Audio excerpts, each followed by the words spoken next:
Alright, I'm feeling a bit peckish, so let's go check out what's in the fridge. Mayonnaise! Marmalade?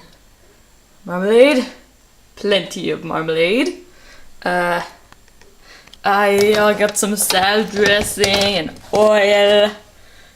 Ooh, ketchup. Loads of eatable stuff, as you can see. Pudica juice. Buttermilk. Margarine.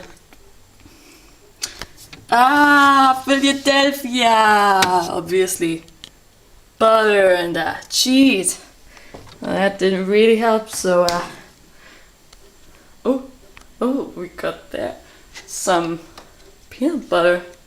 Let's check.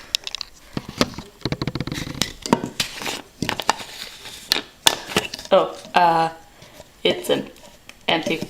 Yeah, we'll just put that back.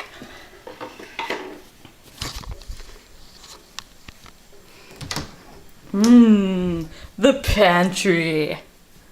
Some kiwis.